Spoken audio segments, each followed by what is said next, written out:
而家係2025年嘅1月11號。咁總結啲乜嘢呢？之前我諗你睇過晒每一晚食飯啦，同一張台啦，或者咩啦，有啲感覺嘅真係啊。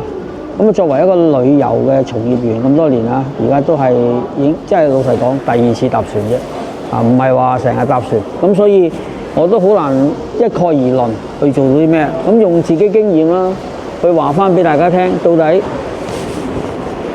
喺呢個行程裏面點樣睇法？其實我覺得唔係一個重要，作為一個咩咧？重要係咧邊一個人睇嘅方法咧，即係戴邊頂帽。我成日講緊睇嗰樣嘢咧，咁我諗我應該用第三者，甚至無用唔同嘅角度睇咧，同大家分析一下呢個船唔好話值唔值得嚟，我哋唔用呢個字眼，我哋話我嘅感受啫。除咗我之外，咁睇到人哋做生意或者你接唔接受啫，係咪？啱唔啱啊？首先，如果即係真係有得比較，真係有得比較。我舊年年頭搭嗰隻歐洲地中海嗰隻同今日我搭呢隻美國嘅海洋光譜號嘅分別喺邊度？咁我諗應該會好啲。如果唔係啊，好難同人哋去講到個重點喺邊度。仲有一個乘客嘅帽咧，如果我未坐過舊年嗰個 MSC 地中海嗰個咧，呢隻應該算唔錯嘅 ，OK 嘅都。咁但係因為錯過咗啊嘛，就係有得比較。唉，最慘有得比較。用我嘅角度咧，如果一個遊客咧，感覺到咧，首先一定要讚嘅就服務員，佢哋每一個服務員咧都 OK 嘅，誠懇嘅，同埋真係耐心嘅。但係咧，服務員啫喎，成個郵輪嗰個流程嘅操作咧，其實佢好多時冇用客人嘅感覺去諗嗰樣嘢，可能因為我奄尖啦，所以個感覺係好強烈嘅。喺例子裏面，我哋上船就其實冇乜特別嘅啫，個碼頭咁香港嘅郵輪碼頭我第一次嘅，咁其實 OK 嘅，只不過係分時段呢啲基本嘅嘢應該嘅。上行李亦都唔會太耐。等咗幾耐啊？件行李我上到房，我要3點幾先攞到件行李。佢話㗎，咁幾點鐘上船啊？我應該12點上船，3個鐘頭，唔係好耐啫。咁大隻船，所以我呢個我覺得冇問題。問題出現啲咩咧？就係因為喺個船上裏面嘅設施咧，其實佢有好多樣嘢玩嘅，真係好多樣嘢玩。不玩來玩去咧，個感覺上咧就真係千篇一律。同埋冇準確性，喺佢哋嗰個 Apps 裏面就當然啦，有晒所有時間表啊，但係又好似唔係咁嘅喎，去到同埋個內容嘅介紹咯，又都有啲偏差，偏差嘅意思即係話咧，你唔係想象中嗰樣嘢，即係佢寫嗰樣嘢應該咁講。再表明啲講，其實重點就落船嗰2日，我哋分別會落個呢個邊度啊？我哋去過沖繩島，咁當然啦，嗰啲 option 一定唔啱我，亦都其實真係唔啱，天氣唔好。石垣島2個島，佢哋上船唔係落船嗰個流程啊，真係做得仲可以改進，係可以好大嘅改進。咁佢會唔會改進咧？我睇隻船公司一定唔會。隻船就其實應該2019年啊。開始行嘅，耐唔耐啊？咁唔算耐嘅，咁呢個係唔係隻船年紀嘅問題？我覺得係嗰個公司嗰班人做嘅問題。所以我哋作為一個乘客，如果冇要求嘅，冇問題嘅，真係冇問題。落船除咗嗰個流程之外，咁喺用餐又係啦，同大部分船都係有食 buffet 一定㗎啦，buffet 亦都一樣㗎啦。咁呢樣嘢就要提一提咯，唔好話人哋又好。之前我喺另外隻船嗰度，舊年咧就見到嗰啲，我相信都係東歐或者俄羅斯人啦。嗰碟嘢咧，即係我諗下你點寫得晒？不過我唔理啦，咁人哋嘅嘢浪費有幾多我都唔敢講。但係而家眼前亦都係，實在太犀利。呢啲係客人嘅嘢啫，唔關船嘅。咁作為我當然啦，睇到嘅嘢，有冇得改進？我諗都唔係即係一時三刻能夠改到㗎啦。咁所以你問我仲會唔會玩呢隻船咧，就一定冇乜機會㗎啦。我諗下次唔好話錢啦，請我都唔到。佢下次應該就跟住已經唔再行呢隻船，唔會再行呢條線㗎啦。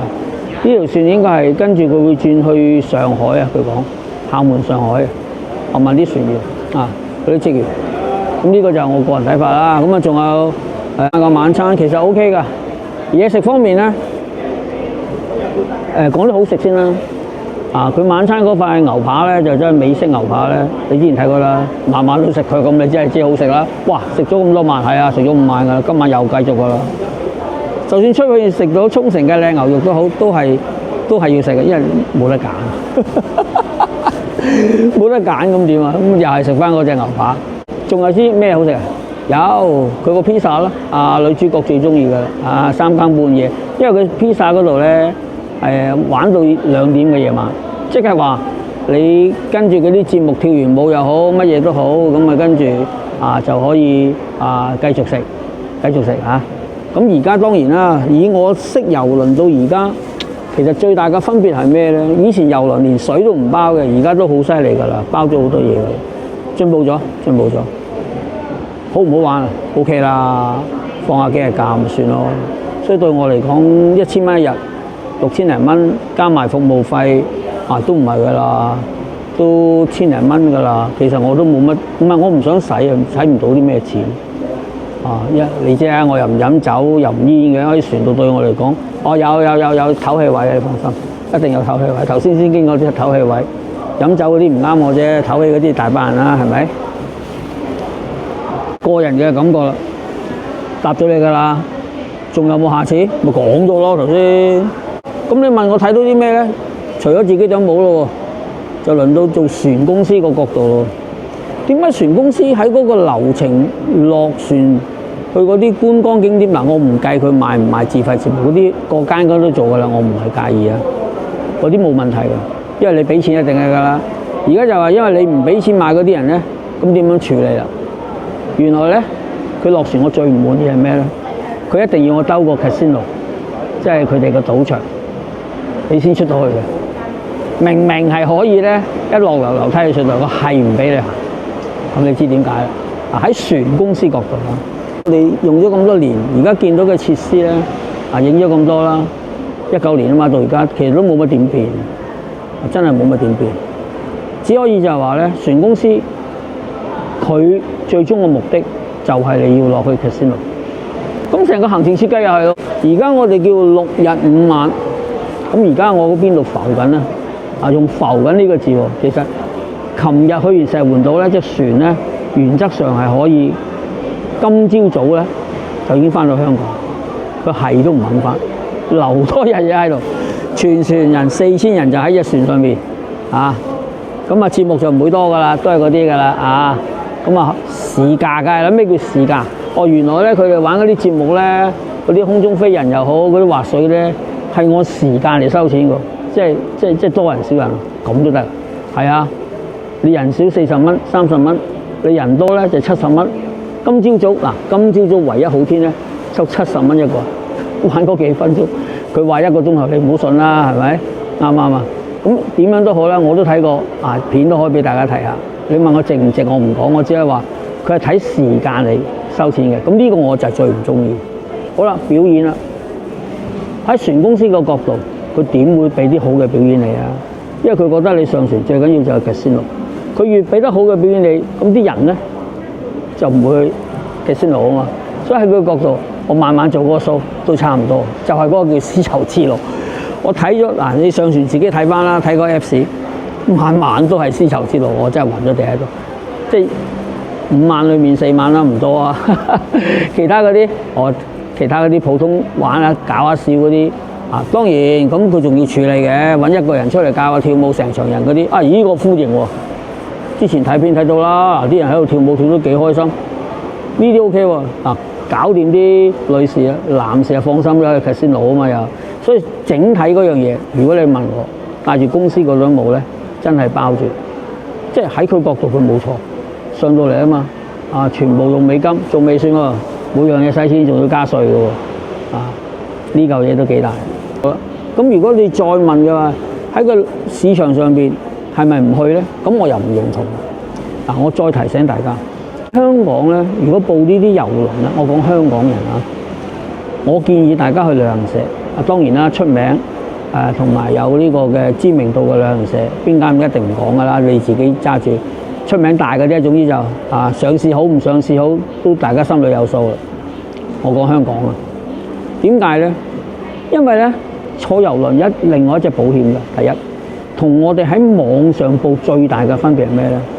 如果你揾旅行社幫你報嗰位同事即係嗰位同事呢次幫我報嗰位同事都阿 Kelvin 公司唔講阿 Kelvin 幫到手幫我印晒所有嘢，提晒我嘅嘢。雖然好多嘢都要自己做，因為你要上船嗰個 Apps 你要自己一定加個 Apps。點解個船公司梗係啦，加 Apps 要你個電郵日日就轟炸你。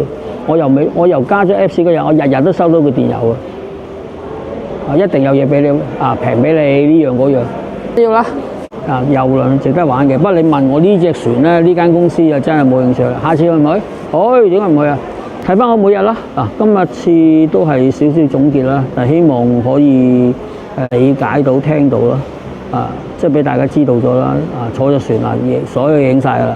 有冇特別咁仔細又好乜都呢啲唔係重要，重要就係整體嘅感覺。有冇機會？有機會，下次同你哋好，拜拜。